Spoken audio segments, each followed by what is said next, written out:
Okay, Chair, I'm just sending you live now. Just give it a couple of seconds. You're now live, Chair. Okay, thank you very much. If we could start the meeting and wish you all welcome you all to this Newport City Council Planning Committee meeting. I've got to read a statement out, which is the normal practice.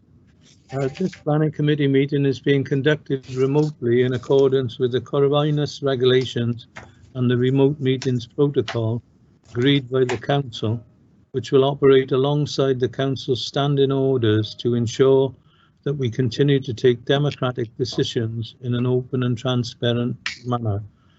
I would remind members that this meeting is being live streamed to the public. Can I request that you all switch off your cameras and mute your microphones when you are not speaking to ensure there is no unnecessary background noise and to help with the audio and visual quality of the broadcast. The Council's standing orders and code of conduct will apply at all times during this virtual meeting in the same way as ordinary meetings, and members should conduct themselves accordingly. Can I also remind members to ensure that their chat function is switched on and to use that facility to indicate to me when they wish to speak on a particular item. Please do not speak until I invite you to do so, and remember to unmute your microphone and switch your camera on. For the benefit of anyone watching on live stream, when I invite members to cast their votes on any particular item, they will do so electronically using the voting facility in the chat function. The votes will be automatically counted and are recorded on the system, but individual votes are not identified on the screen and the chat room. Poll is not available on the live stream for public viewing. However, I will announce the numbers of votes cast for and against and any abstentions before I declare the result.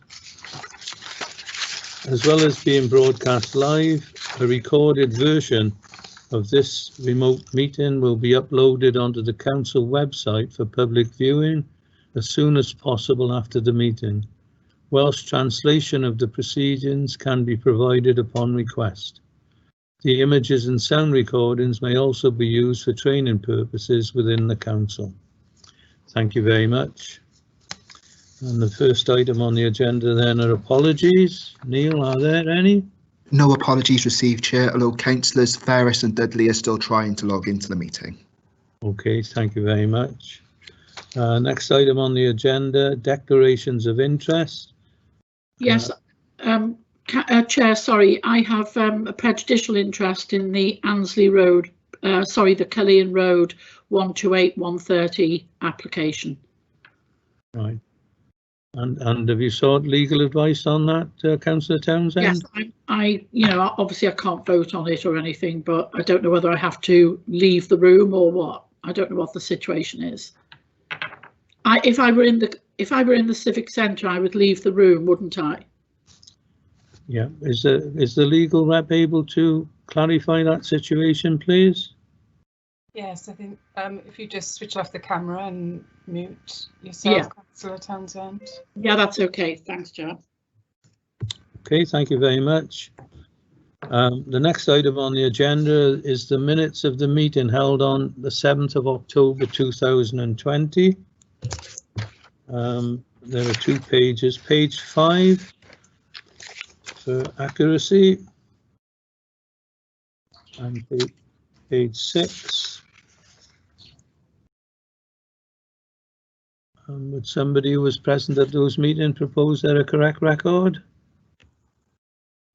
Yeah, correct record, Chair. Seconded, Chair. Thank you very much. Chair, there's a gentleman on the screen with you? Yes, indeed. Yeah, I think he's I think the gentleman is a public speaker on the next item. Thank you, Chair. Thank you very much. Okay.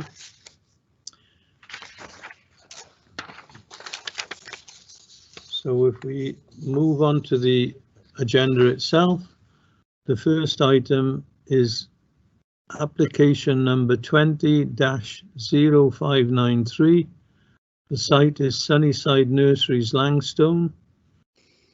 The ward councillors William Routley and Ray Mogford. The item is on page 15 of your paperwork. The presentation officer is Joanne Davidson. The public speaker supporting is a Stephen Parry, the applicant, and the ward member who wishes to speak is Councillor William Routley. So over to you, Joanne Davidson. Thank you very much. Thank you, Chair. Good morning, everyone. I'm going to share my screen now. So, Chair, if you could let me know that that is visible to you. Bear with me a second. Could you confirm you're able to? Yes, yes. Yeah. That's great. Thank you very much. Okay. As the Chair has said, first item 200593. This is a full planning application on land at Sunnyside Nurseries. I've reproduced the description there on the slide. I'm going to talk you through now a few slides. Okay, so this is a site plan. The position of the log cabin that is the subject of this application is shown there in blue, and hopefully you can see my cursor as well, highlighting that. If we zoom out a little, for those of you who are not familiar with the location of Sunnyside Nurseries, this is the A48 that runs through Langstone, and this is Tregarn Road, which branches off, and there's Mega Road just going off the side of the slide there. The nurseries itself has been there many, many years, and I'll show you another plan. So this is the nurseries. My cursor is going around the edge of it, and as you can see, the application site is this rectangle here. Okay, the application is to actually retain a log cabin type structure that has already been constructed on the site. It looks like this. I have got photographs to show you as well. You can see, but you may not be able to make this out very well. It's approximately 6 meters, just under 6 meters wide and 5 meters deep. So about 30 square meters of shop area. This is an aerial view of the nursery site taken a few years ago, so this is not up to date. So you can see, and as I say, I've got more photographs of this shortly. This is where the horticultural plant sales are predominant, and this hard standing is largely used for parking and other storage related facilities associated with the nurseries. This building, again, which I'll discuss in a moment, is an existing cafe use related to the nurseries use.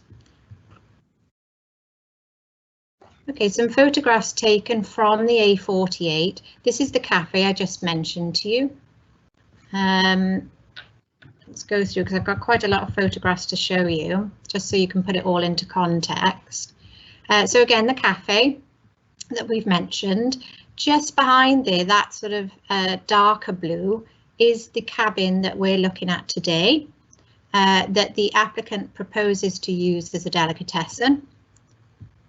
Just moving into the Sunnyside Nursery site itself, there it is again, that delicatessen proposed unit, the cafe.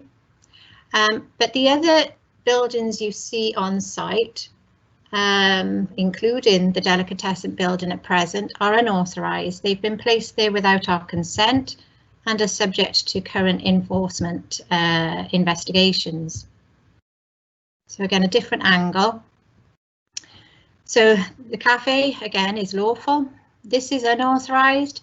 This is currently unauthorised and subject to this planning application. This is unauthorised. Okay. This is also not consented and subject to enforcement investigations. We're just panning round a little now from that hard standing area across to the horticultural plant sales areas of the nursery. You can see very typical of that use in terms of their design. And then some sort of closer up shots taken within the nurseries itself, again to show you what they do, what it looks like. Some buildings in better condition than others, as you can see, but all these buildings, these greenhouses, these polytunnels, all very typical of a horticultural nursery site.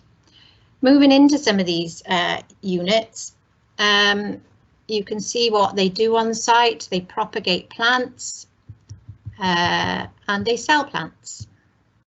There's another one. This is the core business on the site. And this is what I'll discuss in more detail in a moment. So this obviously is taken just outside those units, and you can see plants for sale, lots of plants for sale. Okay then, the key issues on this application are set out on this slide. Hopefully you can see that clearly, but I will read them out. So the key issues are: this is an out-of-centre location for retail planning policy. You know, as a committee, because we've discussed this before, that we have a retail hierarchy. City centre is right at the top. Then we have district centres and local centres, and that is where we want to direct uses best located in centres. This is none of those. This is out of centre. More than that, though, as you can see in the second point, it's outside the urban settlement boundary. This is countryside, and therefore it is less sustainable. The third point, the lawful use of the existing site is a nurseries or agricultural use as far as officers are concerned. I know that the agent acting for the applicant disagrees on this point and considers it to be a garden centre. Again, I'll discuss this in more detail in a moment, but as far as officers are concerned, the primary use of the site, the lawful use of the site, is nurseries. And a nurseries, a horticultural nurseries, is an agricultural use. So for the purposes of Planning Policy Wales, you would have heard this term before as well. It is not previously developed land. It is countryside. So the applicant and the application site are separate to the nursery's use. The deli is not a complementary or ancillary use to a plant nursery. There is no apparent association between the two uses, and it could operate independently of the nursery's use in planning terms. Again, I know the agent acting for the applicant would disagree on this point, but that is officer opinion. So just highlighting now the key strategic relevant policies applicable to our consideration of this application, because, as you know, we operate in a plan-led system. We must make decisions in accordance with the local development plan unless material considerations indicate otherwise. That's stated in law. And so the key strategic policies we must look at in determining this planning application are firstly SP5, which is our countryside policy in the local development plan, and I've reproduced it here. I won't read it out, but hopefully you can see that and read that for yourself. The main issue is development in countryside will only be permitted where the use is appropriate in the countryside. Okay, key words there in that policy. Moving on then to other relevant strategic policy at SP19, and this one focuses in on the retail planning policy considerations associated with this application. So this one is important because it says retail and associated uses best located in a city centre will be subject to an assessment of need, and I'm going to be talking more about this, if it isn't within a defined centre, and application of the sequential test if it's not within the city centre. So what this means for this application is that for the purposes of SP19, the applicant must show need, and then if they are able to show need, then they apply the sequential test because they're not in the city centre. And SP19 reproduces that retail hierarchy that I've already mentioned. So we've got Newport city centre at the top. Obviously, that is our core retail location. Then we've got the district centres. Then we've got the local centres, and right at the bottom is the out of centre retail sites. We have another policy, R8, which relates to small scale retail proposals. There is an argument that R8 is not entirely relevant because this proposal is actually out of town. It's more than out of centre, it's out of town because it's outside the urban settlement boundary, but we have considered it. So proposals for new local retail facilities, which this is, or the change of use of existing buildings to retailing outside the city and district centres, which this is, will be permitted only where. And so it sets out 4 criteria.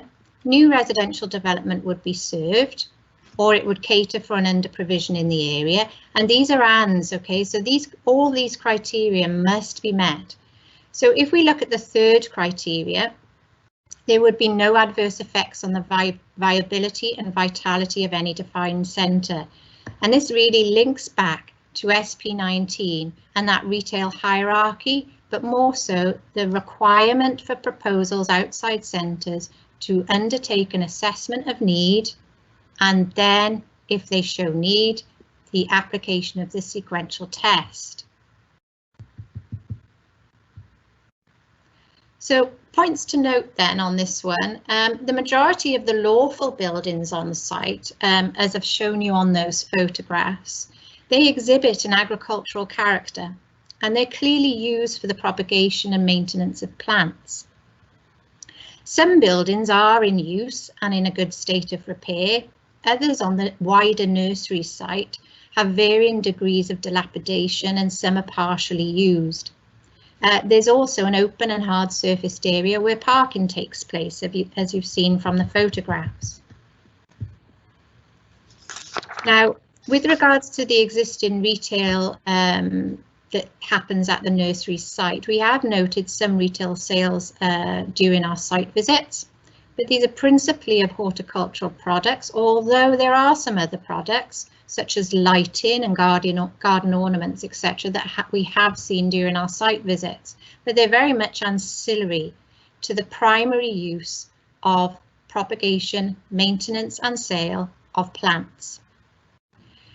The second point, there's no lawful development certificate to establish a retail or mixed use on this site, and no planning application for a change of use of the nursery site has been received, and the lawful use is considered to be agricultural. The wider nursery site is not a garden centre. This is important as far as officers are concerned, and I know, as I say, that the agent acting for the applicant will argue this point. This is not a garden centre. A garden centre falls within general A1 retail categorisation for land use planning purposes, but this is an agricultural use as far as we're concerned, and this is the existing use. We know that there's a tendency for garden centres to sell a wide range of goods, some of which, such as sheds, conservatories and play equipment, are additional to the sale of horticultural and gardening goods. Garden centres can become significant commercial operations within an increasingly urban appearance. They can also generate high volumes of traffic. No doubt members are familiar with what a garden centre is. They've probably visited them. But this proposal by the applicant is for convenience food products, not gardening or horticultural products, and it is most definitely a use best located within a retail centre. Now, Planning Policy Wales is clear that outside designated centres, it should first be established whether there is a need for additional retail provision. This doesn't matter whether the proposal is small, medium or large. If it's a use best located in a centre, need must be shown. Now, the Local Development Plan Policy SP19 is consistent with Planning Policy Wales, so this isn't just a matter that we've decided locally. It actually accords with what national government is telling us through Planning Policy Wales. So what is the point of demonstrating need for new retail proposals? The reason we need applicants to demonstrate need is to reinforce the role of designated centres and other allocated sites as the best location for most retail, leisure and commercial activities. We know back in 2019, so pre all the current COVID issues, the city centre showed a 24% vacancy rate, which is high. This will likely have increased this year. So Planning Policy Wales recognises that retail and commercial centres are highly accessible and are the most sustainable locations for new development. Sunnyside Nurseries, which is the location for this retail application, does not itself comprise a retail catchment, and an absence of a deli close by is not evidence of unmet need for retail planning policy purposes, which describes both quantitative or qualitative need. So in retail planning policy terms, we know from case law that if the needs test is not met, there is no requirement to progress to a sequential assessment of alternative sites. Now, in this case, the need test has not been satisfied, and the sequential test that has been provided must therefore be given limited weight, because unless we know there's a need, in retail planning policy terms, the sequential test is the second step, and the first step must first be undertaken. And it hasn't in this case. So ministerial decisions from Welsh Government that we know have recently been taken show a plan-led system is paramount. Now, this proposal does not accord with the adopted local development plan, and there are no material considerations in our view that outweigh this. Proliferation and acceptance of even small retail even small retail units in out of centre or out of town, as is the case here, has the potential to impact upon our retail centres if not appropriately controlled in accordance with national planning policy and adopted local policy. Just to assist members with this issue of need, because I've mentioned it so many times, what is the need test? And what I've done here is reproduce extracts from Planning Policy Wales, which discuss this issue. I'll read it out because I know the first part is perhaps a little small to read. So the tests of retail need are the starting point for planning for new retail development in both development plans and development management. The quantitative needs test is based on forecasting of expenditure on a certain type of retail good over a period of time, which is then assessed against the current level of provision. Any shortfall in the provision is then expressed using expenditure per square metre calculations as the level of new retail provision required. It then goes on to not prescribe but suggest what such assessments may include. I won't reproduce, I won't read that out.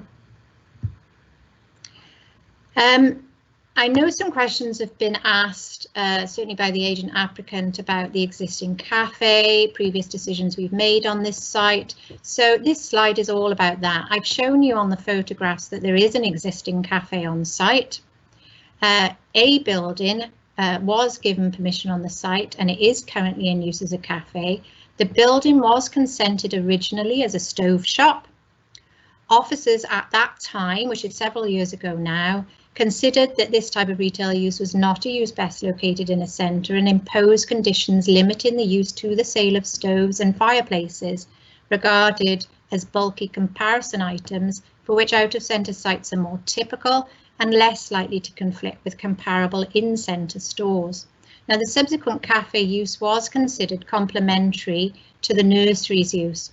The application site incorporated the entire nursery site, and the permission is subject to a condition that I've reproduced there, which effectively requires the cafe to operate alongside the garden centre and not in isolation. I've included here a few photographs of garden centres because I've discussed this issue of it not being one, and I only put these in really because members no doubt have been to some of these garden centres, not in Newport but close by, and you can see the difference visually between these garden centres and what we have at Sunnyside Nurseries. This is really to reinforce the officer view being expressed today that the lawful use of Sunnyside is a nurseries or agricultural. It's not a garden centre, it's not retail. Therefore, we're recommending, Chair, that the application be refused. I suspect there'll be questions at some point on this, but we recommend it be refused for the reasons expressed in our assessment. Thank you, Chair. Thank you, Joanne. The next person, now there's a public speaker supporting the application, Mr. Stephen Parry. Welcome, Mr. Parry.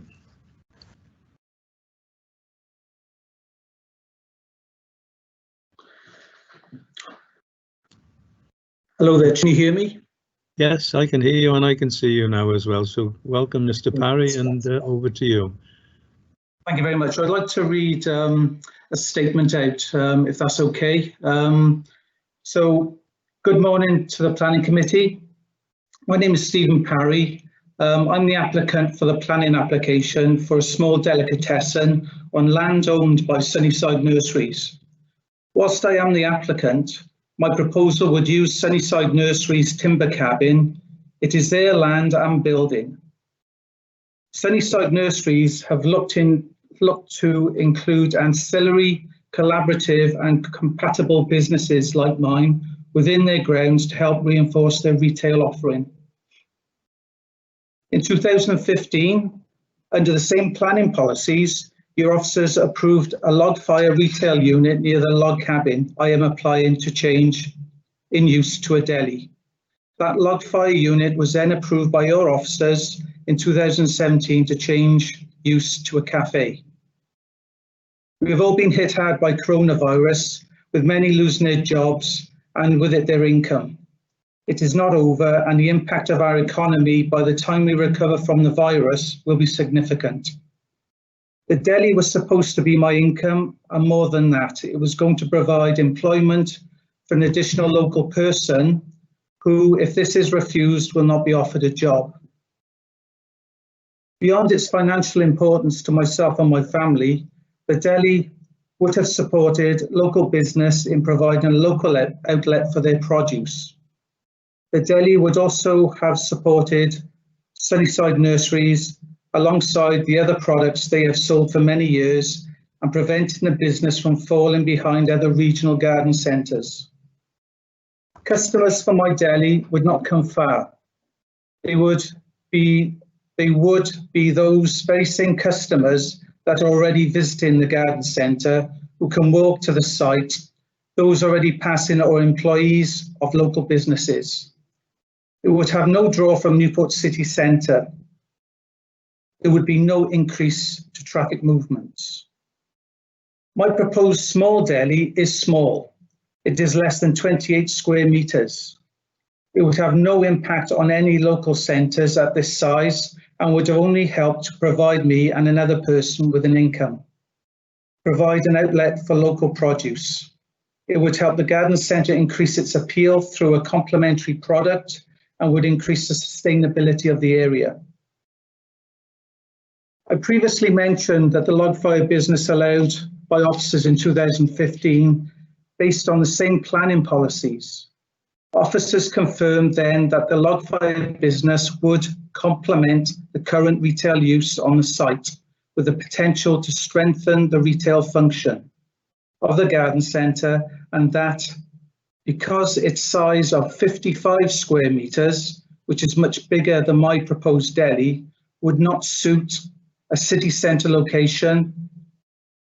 Your officers said that the log fire business would have an affinity and compatibility with the garden centre, and there's merit in the co-location.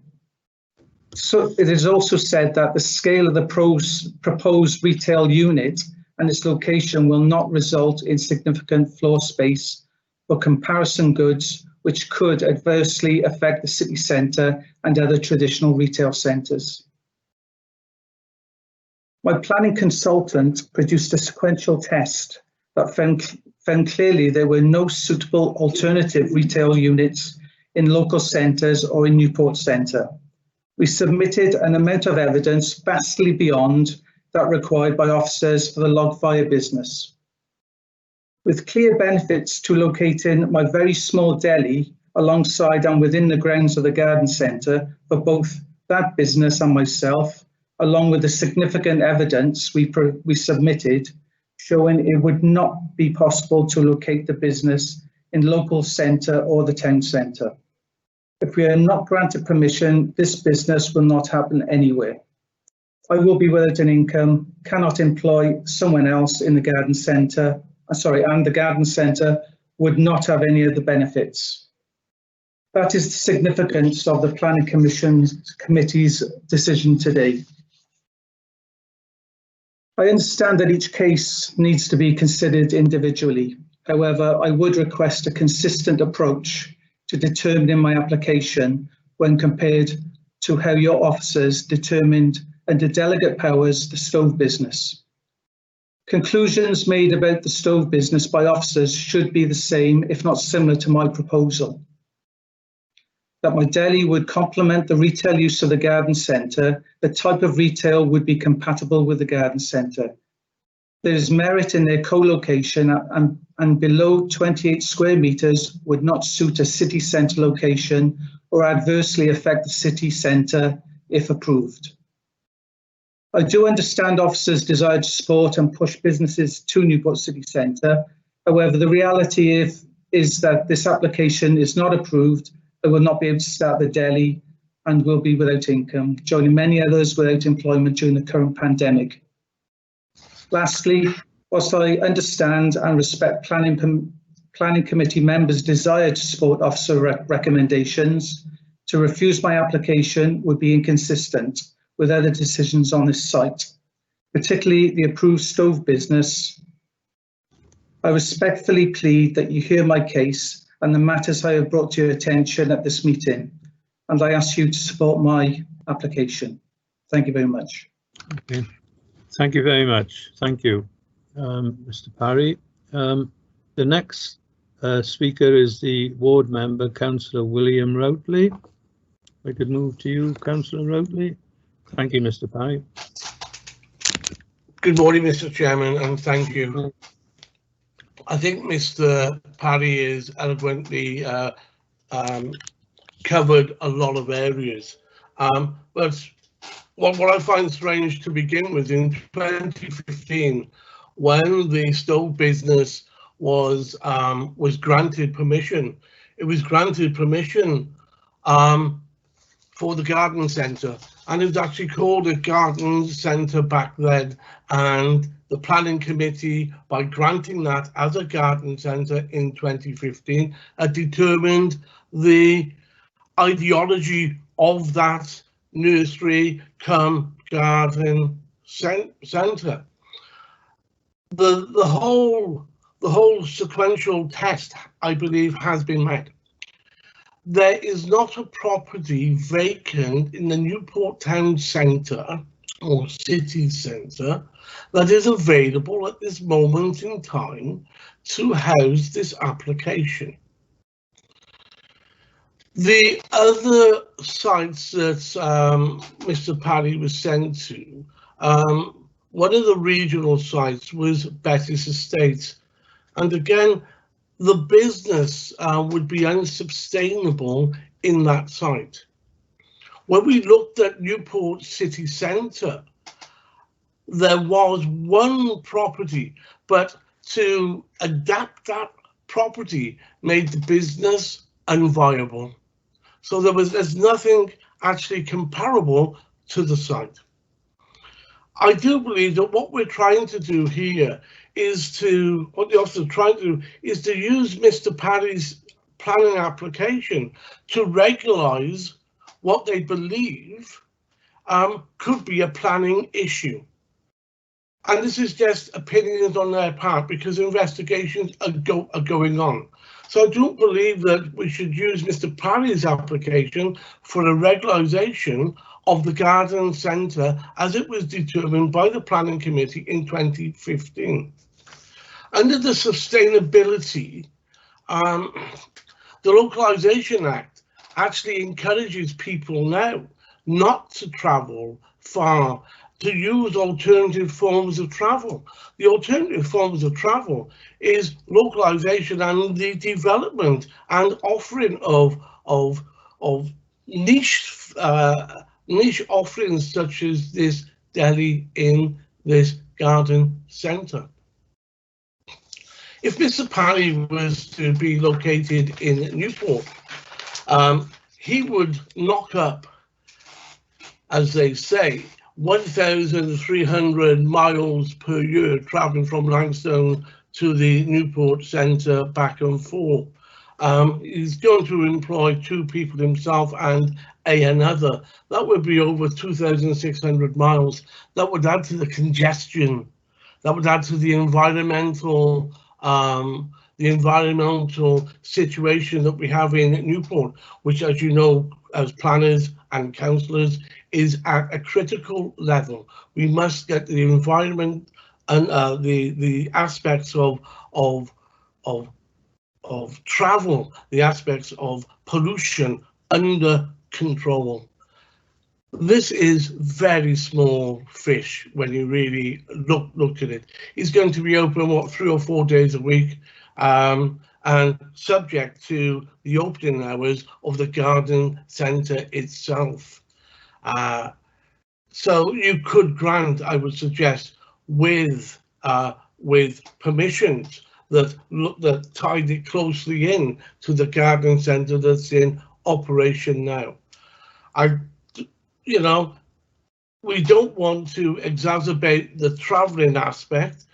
This is a business that is walkable for Mr. Parry and would be walkable for any employee employed from the local area. One business such as this size would have a knock-on effect of supporting 20 other businesses within the very local region. So by turning this down, you are not supporting the local business in the local areas, and in my weekly walkabouts and daily walkabouts in my own area here of Langstone, I've been greeted and spoken to and lobbied by members of the public asking when the small delicatessen is going to be opened there, so they could not travel the 5, 6, 10 miles to get maybe a similar product. So I support the application. Councillor Mogford was here today. Unfortunately, he's not able to. He would be supporting this application. The local community supports the application, and I believe they have met a substantial test. Thank you, Chairman. Thank you, Councillor Roadley. Thank you very much. Joanne Davidson, is there anything you wish to come back on at this stage? Thank you, Chair. Yes, if you don't mind. So, okay, so first of all, the situation at Sunnyside Nurseries is a planning issue. Okay, as I said at the start of my presentation, over the last year, 18 months, we've seen an unauthorised proliferation of new buildings on site, primarily for retail uses. Okay, so that is a planning enforcement matter, and we are right to be investigating that. We are, for the benefit of members' knowledge on this, we are liaising with the nurseries owners separately because there appears to be clear pressure for the nurseries to potentially diversify on this rural site, potentially for economic reasons, and there may well be merit in them doing that. However, they will need to do it through an appropriate planning application that ideally is done in a comprehensive way, not in a piecemeal fashion, unit by unit, and accompanied by appropriate support and information. I discussed the log cabin cafe issue in my presentation. I've discussed the issue of garden centre or nurseries in my presentation, so I won't repeat myself on that. We have raised the issue of precedent. So if we proceed to allow on a piecemeal fashion small, and it is small, retail units in out of centre locations on this site, then the precedent is set. And as members will know, even when we consider case by case, because based on the discussion that has been put forward by Mr. Parry and Councillor Routley, it makes it difficult then for us to make policy-led decisions on subsequent similar applications. And just to clarify again, in retail planning policy terms, there's some very clear steps that have to be followed when you submit an application for retail or uses best located in a centre. Number one, assessment of need. Number two, if you can show need, then you show sequential testing. We haven't passed step one on this one, and that is an important distinction. Okay, so if we haven't got an assessment of need, we know from recent Court of Appeal decisions, we know from our own recent appeal decision in 2020 on another site with similar issues, if there's no need, that test isn't passed, and that in itself is a reason for refusal.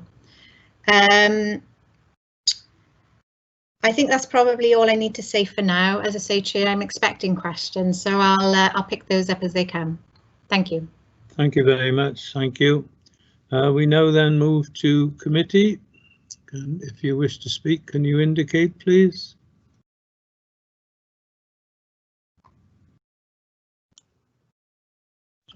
Jason Jordan. Jason, Councillor Jordan. Yeah, thanks, Chair.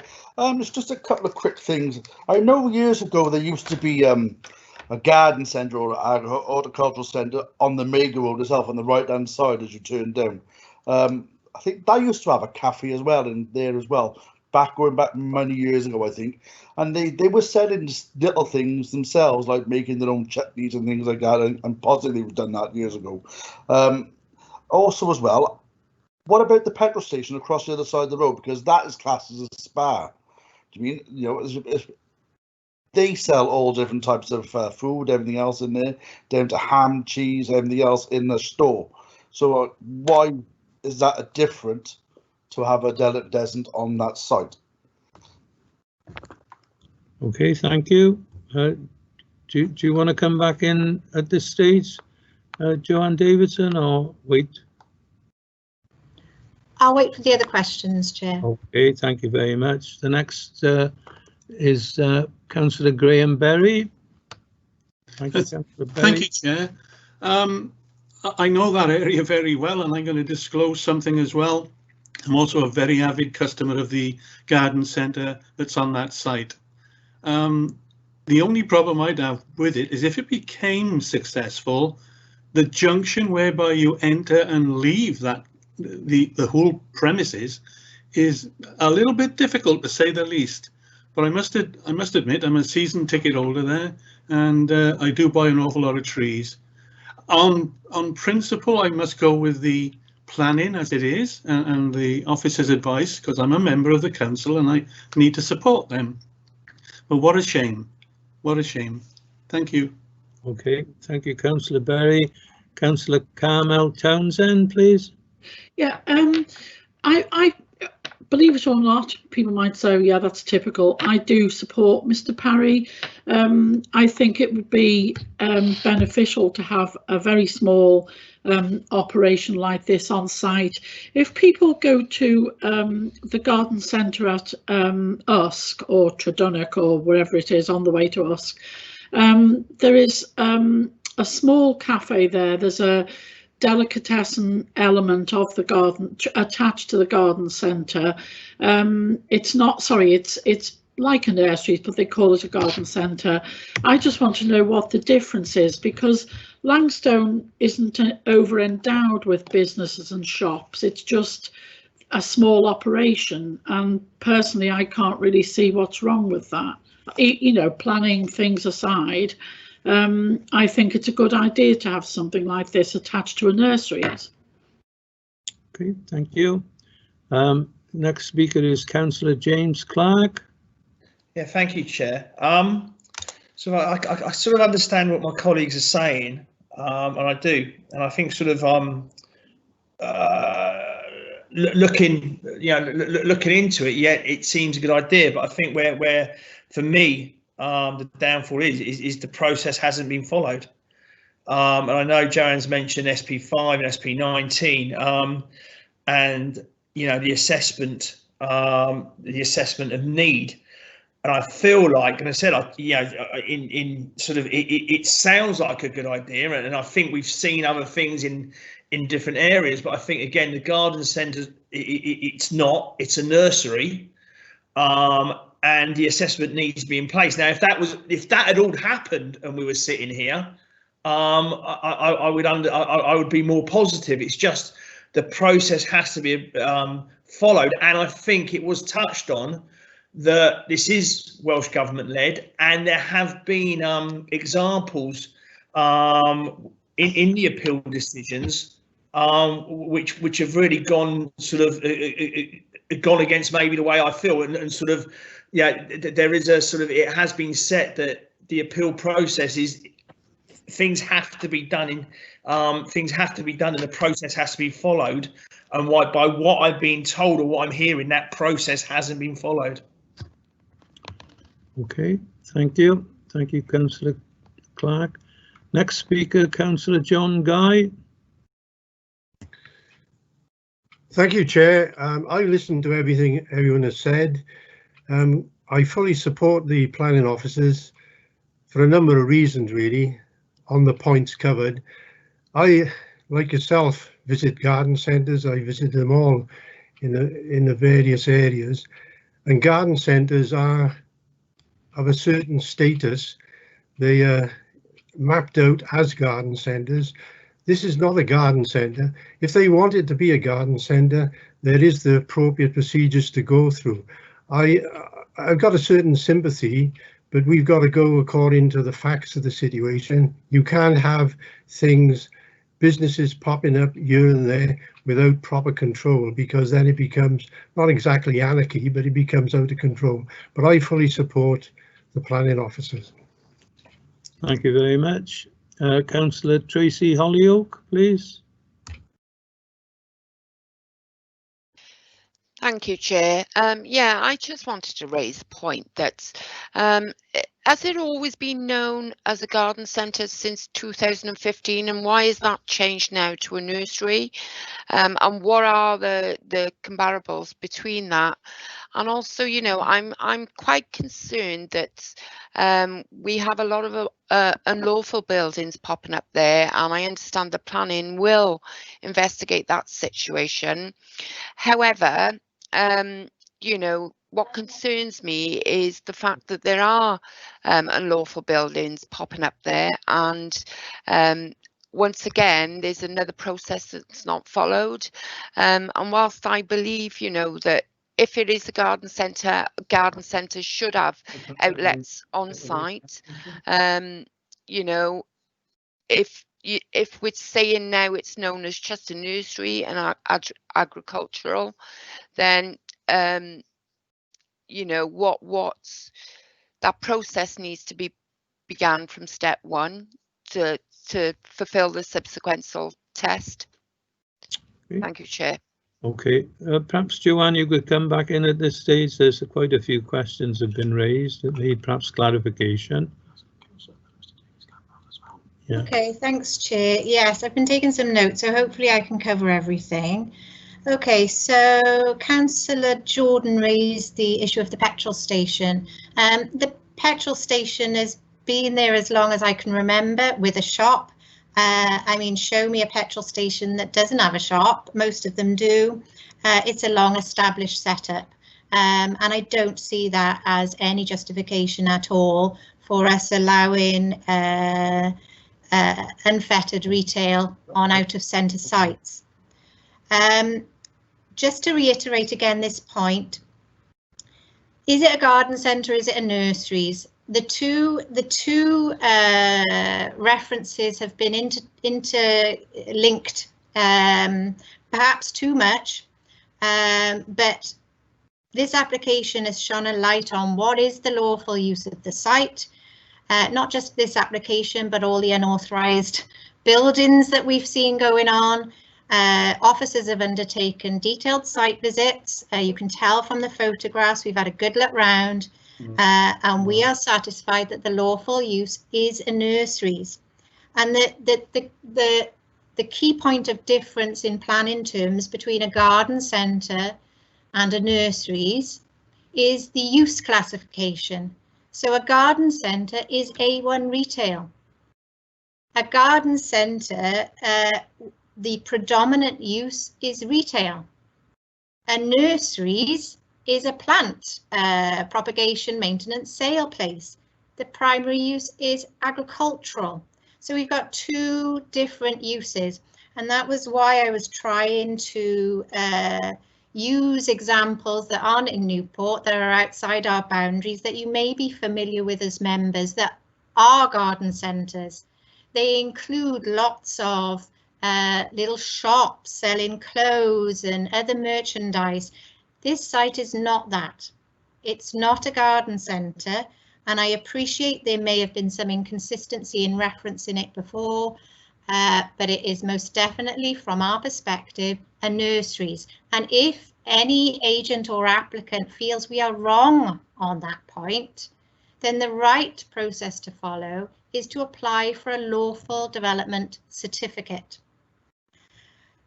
The planning policy that I've gone on about then in my presentation, the purpose of it is to protect our retail centres, whether it be the city centre, the district centre, the local centre. That is the point of the policies. And there has been a decision, an appeal decision here for us earlier this year on a similar proposal for a use best located in a centre. That one was actually for an A3 unit, very modest, on an employment site, so within an industrial area. The applicant put forward some, very pertinent points, but the appeal inspector in their decision, because we refused it, again, because no need had been shown, and the inspector agreed. I think of it a little like, for example, if we had a highly vulnerable development like residential in a flood risk zone, we know they must provide a flood consequence assessment. If they don't provide a flood consequence assessment, the mere fact that they haven't done that is a reason for refusal. Even if they suggest from anecdotal evidence that it'll never flood, or everything will be fine, if they haven't done the flood consequence assessment, that is a reason for refusal. And as I've said as well, Chair, because of the enforcement issues relating to the proliferation of unauthorised buildings on site, we are in discussion with the nurseries owners.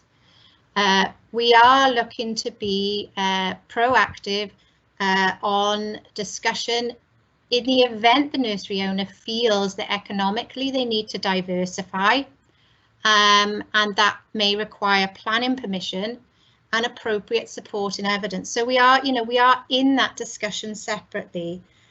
We're not closing our eyes and ears to this. We have to deal with it through the enforcement process. I think that hopefully covers most of it, Chair, but tell me if not. Okay, thank you very much, Joanne, for that clarification. Could I just inform Councillor Ferris? He's joined us at last, so to speak. But if he could turn his camera off, and if I could ask for clarification from the legal officer. Councillor Ferris, you're indicating you wish to vote on this issue, but I believe because you joined us late, you're not entitled to do that. But could we have clarification from the legal officer on that point, please? If Councillor Ferris hasn't heard the full presentation and discussion, then it wouldn't be wise for him to take part in the decision, because it could leave it open to challenge, as he hasn't seen the same as everyone else. If he has been listening though, if he has heard everything, then he'll be fine. It's up to him really to confirm what's happened. Right, over to you, Councillor Ferris. Can you hear me, Chairman? Yes, indeed. I've had terrible trouble, but this thing is playing up. It's really terrible. I have heard the arguments. I've heard the presentation made by the applicant and heard the presentation by Councillor Routley. I've heard the objections made on planning policy as well. So I think I am okay with it. Okay. Okay. Councillor Trevor Watkins, you've indicated you wish to participate. Speak, sorry. Yes, please, Chair. A number of things, really. One is that highways have no objections, which I thought they might have, owing to the location of the entrance and exit of the property. Public protection has no objection either. In regards to the officer says it's for agricultural use. I understand that, but how does a cafe become married to a nursery or garden centre? It's a totally different thing as far as I'm concerned. There's no relation at all to plants or anything else with a cafe. In regards to the building itself, it's a small, I would call it just a large shed, but that's besides the point. It's a log cabin, and the volume is 30 square feet, I believe, or 30 square meters, 30 square meters. And I don't think that it would be economically viable to put that size business into the centre of the town. Locally, yes. I was thinking somewhere around about Ringland or Alway, but unfortunately the shopping centre at Ringland is being demolished at the present, and the one in Alway, the shopping centre in Alway, is actually full and completed. The need, we won't know the need until we actually get or have the business up and running. In regards to other properties around there, I can remember in the very beginning there was only a garage opposite. There was nothing else. Then that turned into a filling station. Then it went to a convenience store, which is a medium-sized convenience store. You have a hotel, which is adjacent to that as well. And obviously now you've got the new crematorium as well. We're encouraged all the time to shop locally.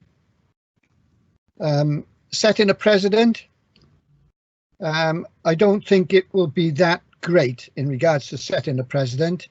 We have continued to set a precedent in regards to allowing national chains of shops to be situated in other areas. Prime example, 2 stores, national stores on Cardiff Road. One is being built at the moment, the other one is operational. Yet we've got a shopping precinct in Cardiff Road which has a vacant building there, but nothing has been said about putting them into that particular building.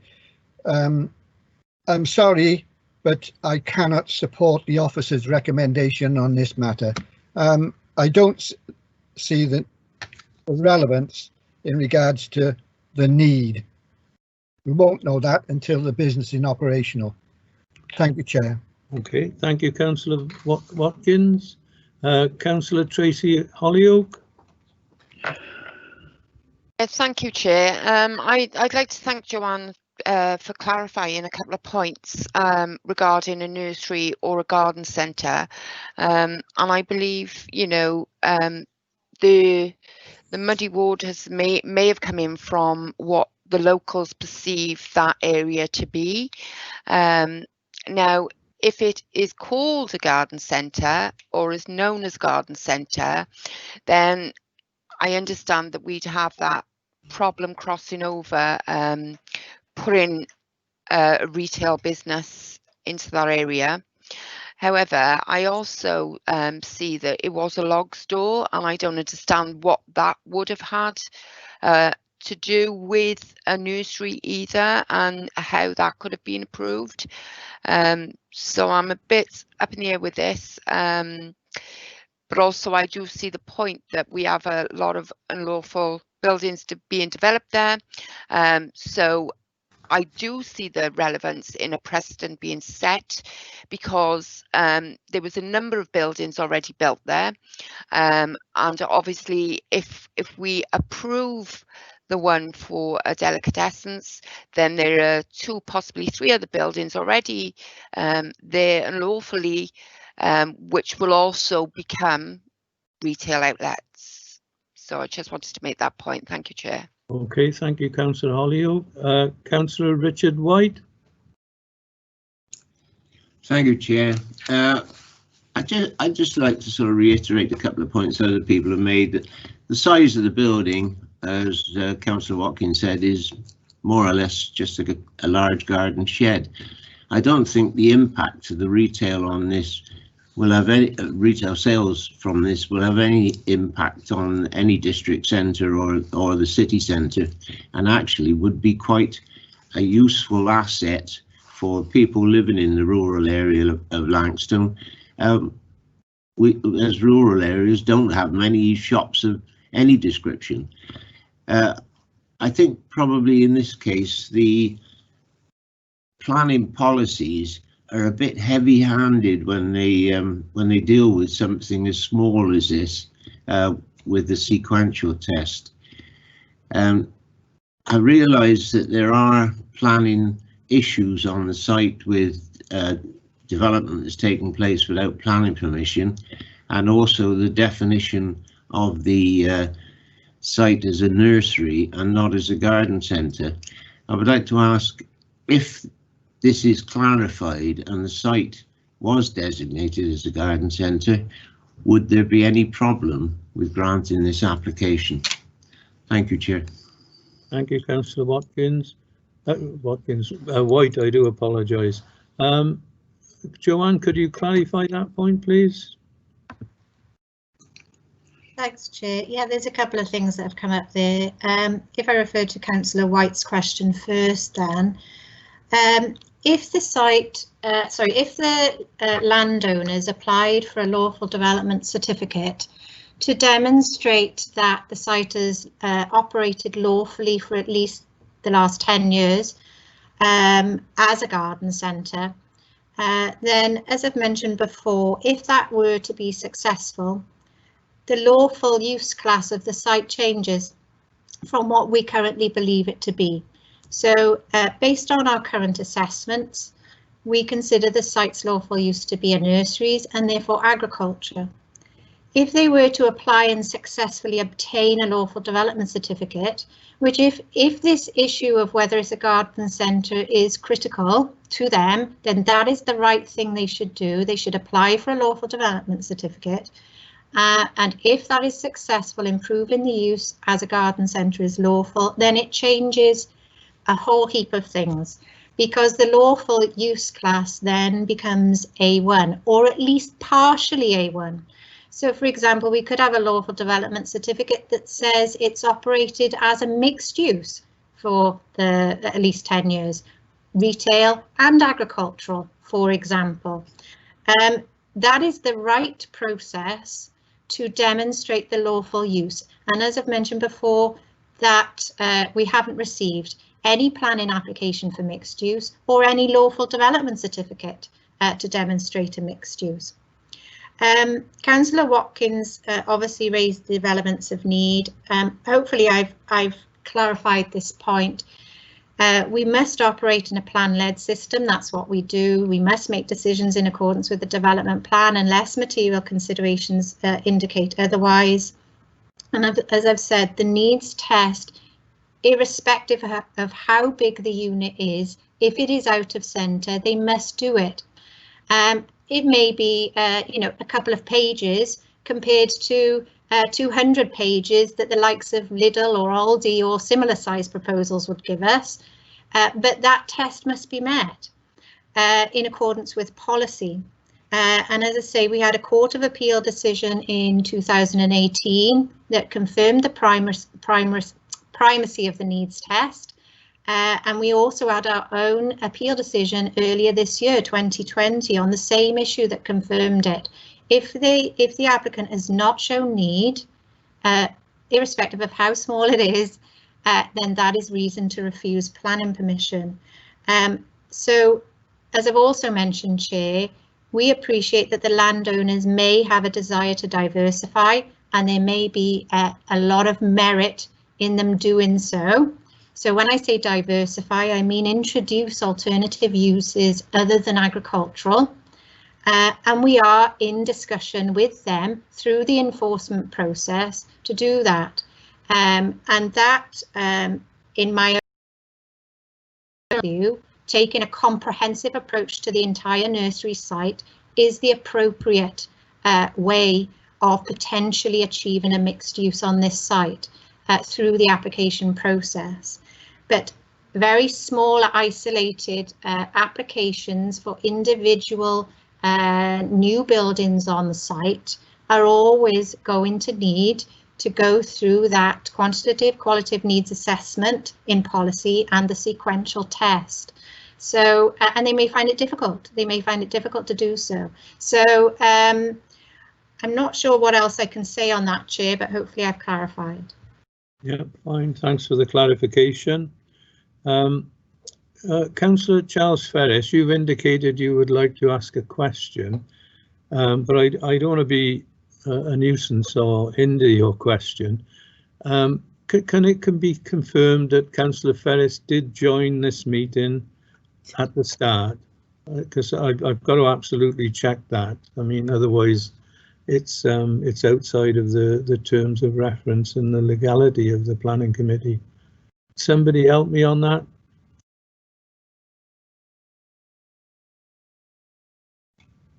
You got my word for it, Chairman, but I have followed the argument. No, I'm not challenging your word, Charles. I seen your picture bobbing about on my screen after we'd started the discussion, yeah. And I was aware of the fact that you were having difficulty trying to get in or log in. So I understand that, but it must be absolutely that you were at this meeting at the start. I mean, that is the rule of planning.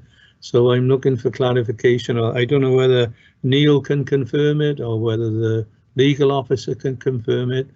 And I'm not being difficult. I just wanted to be right, because we could be subject to a legal challenge if not.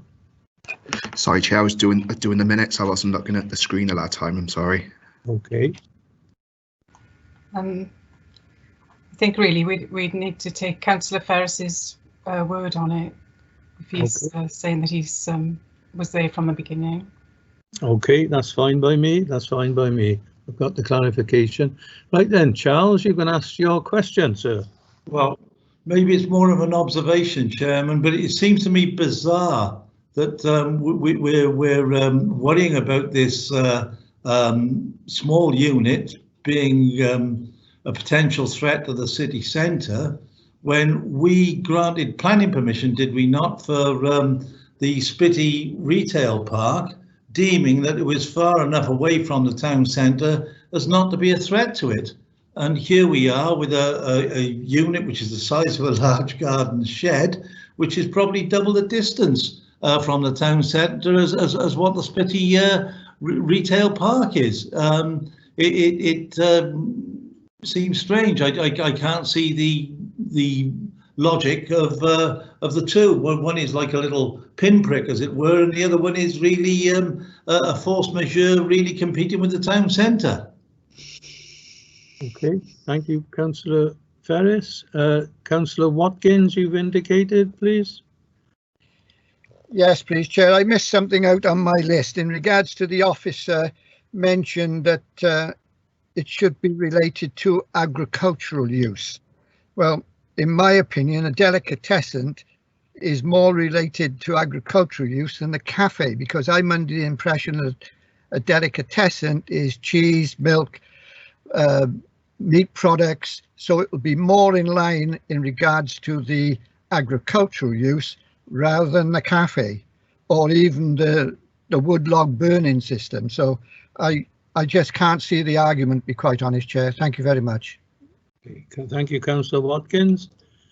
Anyone else wish to speak or ask the question or raise the point?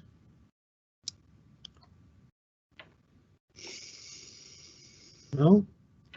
Is someone prepared to make a recommendation, please?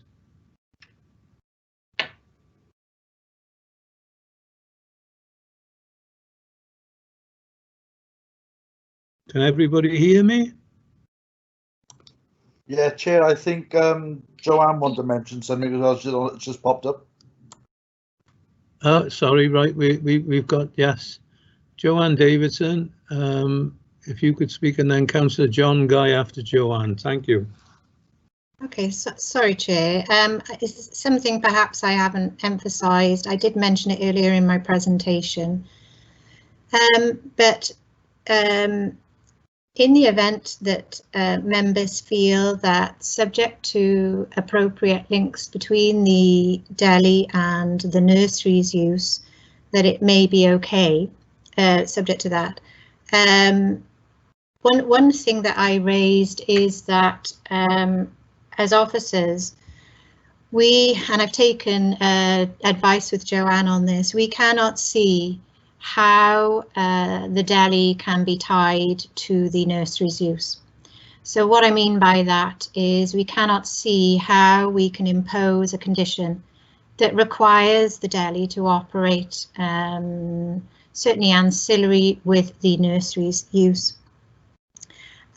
So I just wanted, it is something I mentioned earlier in my presentation and I haven't mentioned it since, but I just wanted to mention it now. Thank you. Okay, thank you very much. Councillor John Guy. Yeah, can I say, listen to all the arguments, and obviously when you listen to arguments, you realise there's fors and against and everything. But from my point of view, in order to be lawful, in order to progress this, we've got to follow the instructions, the advice from the planning officers.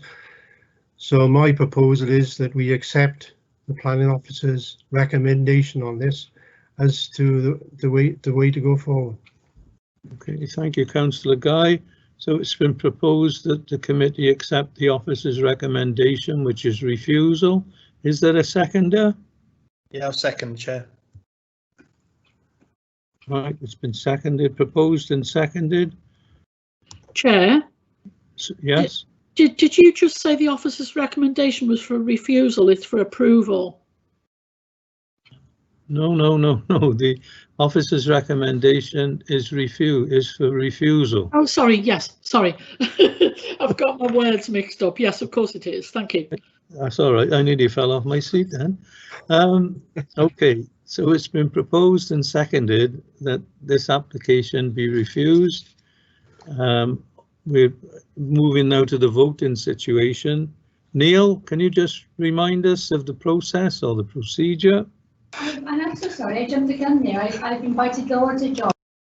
Oh, sorry, Chair. I thought Anne was saying. Yeah, I'm just going to go through a roll call with the committee. Can I start with Councillor Richard White, please? I'm sorry, Laura. I heard your name and I just joined you. I do apologise. We can hear Anne in the background, Neil. No. Neil, can you hear me? Sorry, I do apologise. Neil, I'm sorry, Councillor. Can you say that again, please? I'm against refusal. I'm for granting permission. Right. Can I just start at the beginning then, because there was we could hear Anne in the background. Right. It's been proposed and seconded that the officer's recommendation for refusal be accepted by the committee, right? And we're doing the roll call now. Councillor White. Against. Okay, and then Neil, I'll back over to you. Thank you, Chair. Councillor Jordan. Yeah, against. Thank you. Councillor Clark. For. Thank you. Councillor Berry. For. Thank you. Councillor Hollyoak. For. Thank you. Councillor Townsend. Against. Thank you. Councillor Ferris. Against. Thank you. Councillor Watkins. Against. Thank you. Councillor Guy. Refusal accepted. Thank you. And yourself, Chair. I'm for the officer's recommendation to refuse. Thank you. Okay. So we've got 5 for going with the officer's advice and 5 for against it as well. So it's 5. So it's down to the chairman's casting vote. Sorry, Chair. That's okay. Well, I'm not going to change my mind. I stick with the officer's recommendation, which is refuse.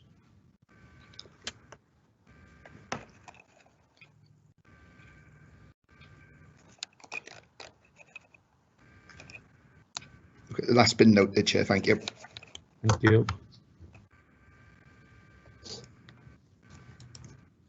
Okay, thank you everyone for participating in that. And we now move to the next item on the agenda, which is on page 20. It's application number 20-0656. The site is land to the rear of 128 to 130 Clean Road. The ward is St Julian's. The ward members are councillors Carmel Townsend, Holly Townsend and Phil Hooran. The public speakers, the speaker in support is Mr. John Wilkes, and the ward member who will be speaking is Councillor Hooran. The presenting officer is Joanne Davidson. So over to you, Joanne. Thank you. Thank you, Chair. I'm going to share my screen again. If you could let me know that that comes through okay. Yeah.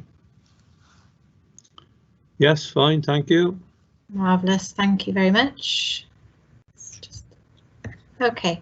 So here's the details of the application we're looking at now. 20-0656. It's a full application. Land to the rear of 128 to 130 Clean Road. And there's the description of the development. Okay. This is an application plan. So hopefully you can see my cursor. This is Clean Road. And this is Annesley Road. And the application site is hatched in blue. This is the existing site layout. I'm just going to enlarge that a little if I can. Okay, again, just to put this into context, the existing garage, which you can see on this elevation, is this building here. 128 and 130 Killian Road are these pair of semis, and 48 Annesley Road is this building here.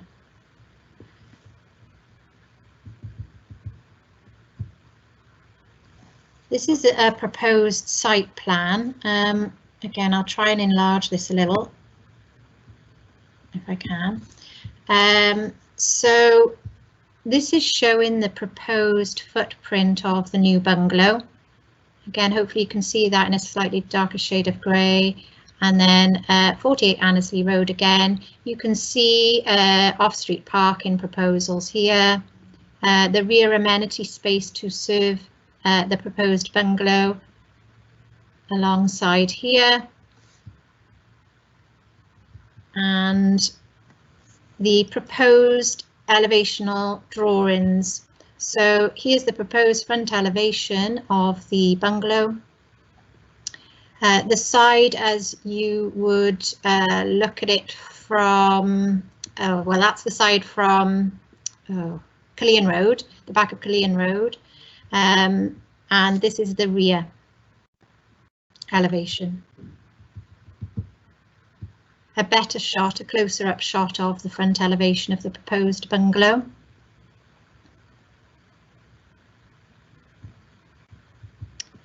I'm just going to show you an aerial view of the existing situation. Again, this is Killian Road running along here and Annesley Road, and the existing garage, which is attached to number 48 Annesley Road, is under my cursor.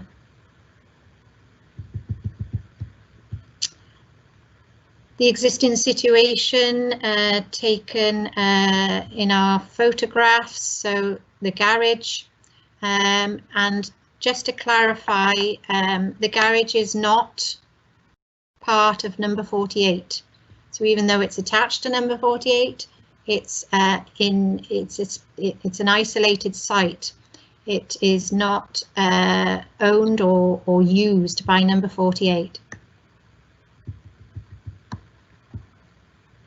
Just a slightly different angle there. This angle really is intended to capture the size and the massing of number 48. So you can see at some point in the past, number 48 has built a fairly large rear two-storey extension. And so that's relevant in terms of the future amenity standards of any occupiers on this site.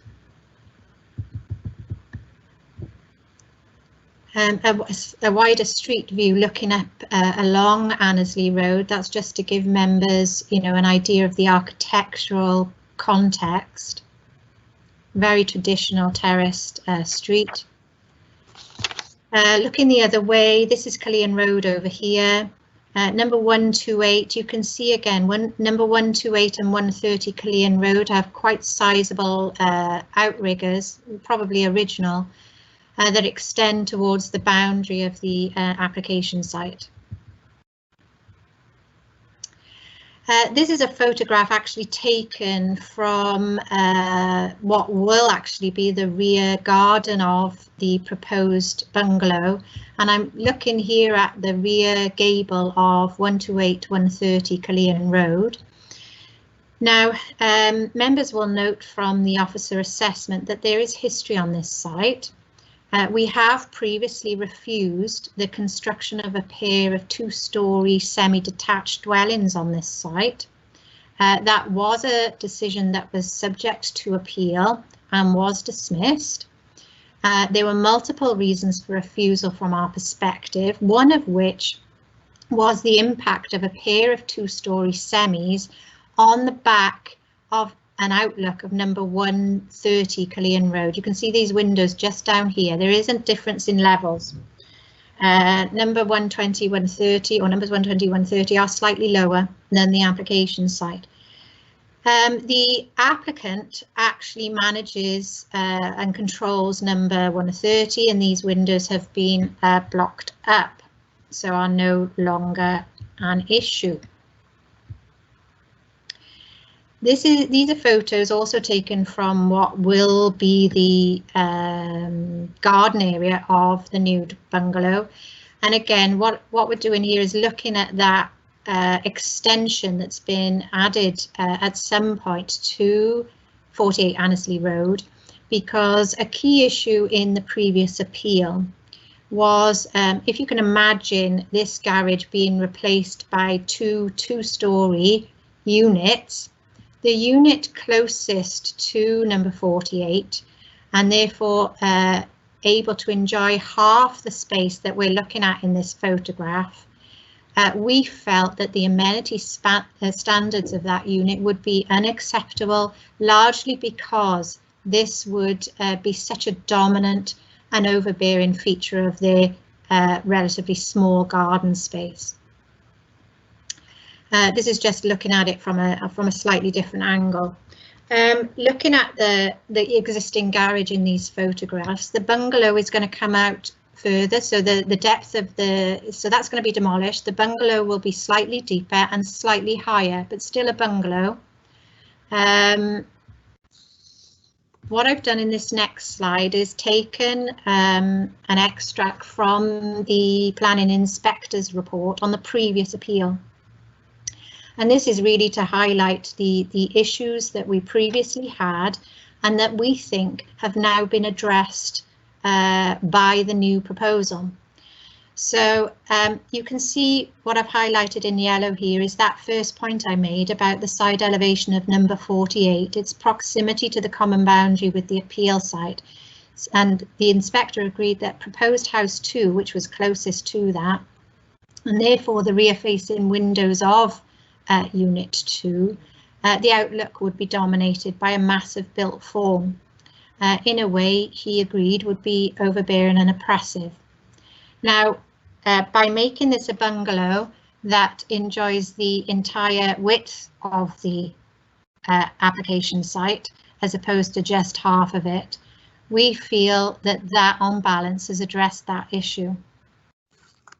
He also mentioned the siting of the proposed dwellings so close to the rear of number 130 Killeen Road also raises similar issues of overbearance for the occupiers of that property. And if you recall, I showed you that photograph of those windows set at the lower level. We had very significant concerns about that.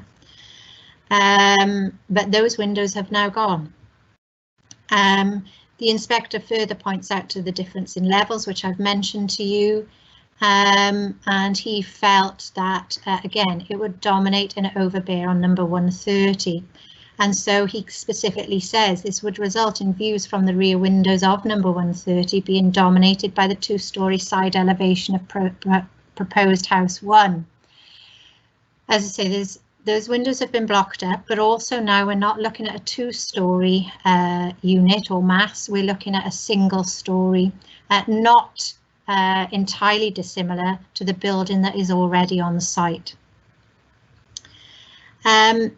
We also raised an issue in the appeal about the impact on number 132 Killeen Road. So we were worried that as two-storey units, they would overlook the neighbouring property at 132 Killeen Road. But the inspector disagreed with us on that. And he said, I saw that there is already a significant degree of overlooking of the rear properties in this area, and this is not unreasonable given the urban setting of the site. So he accepts that a degree of overlooking is acceptable in this context, but notwithstanding that, we've now moved from a two-storey pair of dwellings to one single-storey dwelling. Therefore, Chair, we are of the view that the new proposal has satisfied the issues we previously raised. I'll just touch on the issue of parking, because I suspect this will be of interest to members. The proposal includes 2 off-road parking spaces. The SPG standard for this size of dwelling is 3 off-road parking spaces. However, a sustainability test in accordance with the supplementary planning guidance has been undertaken and has shown that they can reduce the number by 1. And therefore the 2 off-road parking spaces accord with our adopted supplementary planning guidance and therefore are acceptable. The applicant has also addressed highways issues in relation to visibility when egressing those spaces. I'll just take you back up to the proposed plan because it included the display that the highways officer required. One thing I didn't mention at the start, Chair, there was a late representation report on this application, and hopefully all members have seen that. And I also want to clarify that the late representation report confirmed granted with conditions. The actual recommendation includes contribution to affordable housing as standard, and therefore this recommendation is granted with conditions and subject to a Section 106 legal agreement. Thank you, Chair. Thank you, Joanne. Could I just reiterate that there is late representation? All members of the committee received that and have been made aware of it? Yes, Chair, about it. Yes, Okay. yeah, got it. Thank you very much. We then move to public speaking. Public speaker in support is Mr. John Wilkes, who's the agent. Mr. Wilkes, welcome to the Planning Committee, and over to you. Thank you, Chair. Thank you all. Morning.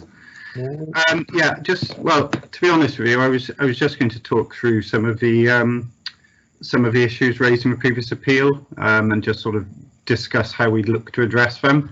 But I think Joanne has quite thoroughly covered all the issues that I was going to discuss anyway, so there's probably not a lot else to add. I think just picking up on some of the points which have been raised by one of the third-party objectors and the local councillors. So obviously parking's been raised as a concern, and Joe has expressed how we're addressing that. I think it's just worth stating as well that the previous appeal actually only had one space per dwelling, and the planning inspector found that to be acceptable. So we are now actually proposing an increase in the number of parking spaces to the previous appeal scheme. So I think we're providing a bit of betterment in that regard.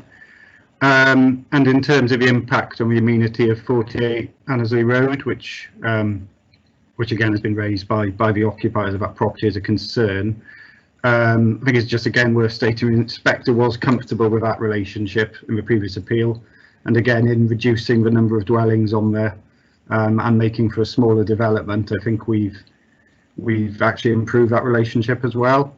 So in terms of the issues which the previous appeal was dismissed on, we have gone to quite a lot of lengths to ensure that they've been addressed, and spent a bit of time and effort to overcome them. So hopefully that satisfies councillors that that they can support the scheme in line with the officer recommendation. Thank you. Okay, thank you very much, Mr. Wilkes. Thank you. A ward member wishing to speak, Councillor Phil Hoorahing. Thank you, Chair. Good morning, ladies and gentlemen. Morning.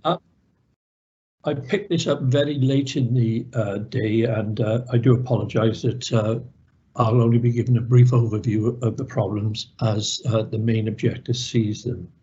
I forwarded a letter from Mr. Robinson to Grant Hawkins last week. Early this week. I don't intend to read it out as it mostly deals with procedural matters, and I hope that Chair, you'll be kind enough to organise a reply to the points that he makes within that letter. I don't think the letter really adds to the objections, only to reiterate what he's talked about previously. I hope that'll be acceptable. Annesley Road, as has been stated, is a late Victorian, early Edwardian development of large houses with very little green space. There are HMOs at either end of the road, albeit one is on Cullinan Road, but that's already been mentioned. And as you know from my previous visits to planning, that I have real problems with HMOs being built in my already very overcrowded ward. There's certainly not enough parking for the existing residents of Annesley Road and visitors to the Cullinan Road commercial centre. These shops are extremely successful at the moment, and I believe there is only one of them actually empty. And parking has always been, virtually since the invention of the motor car, a problem in this area. Purely and simply, the houses and their adjacent streets were never built for it.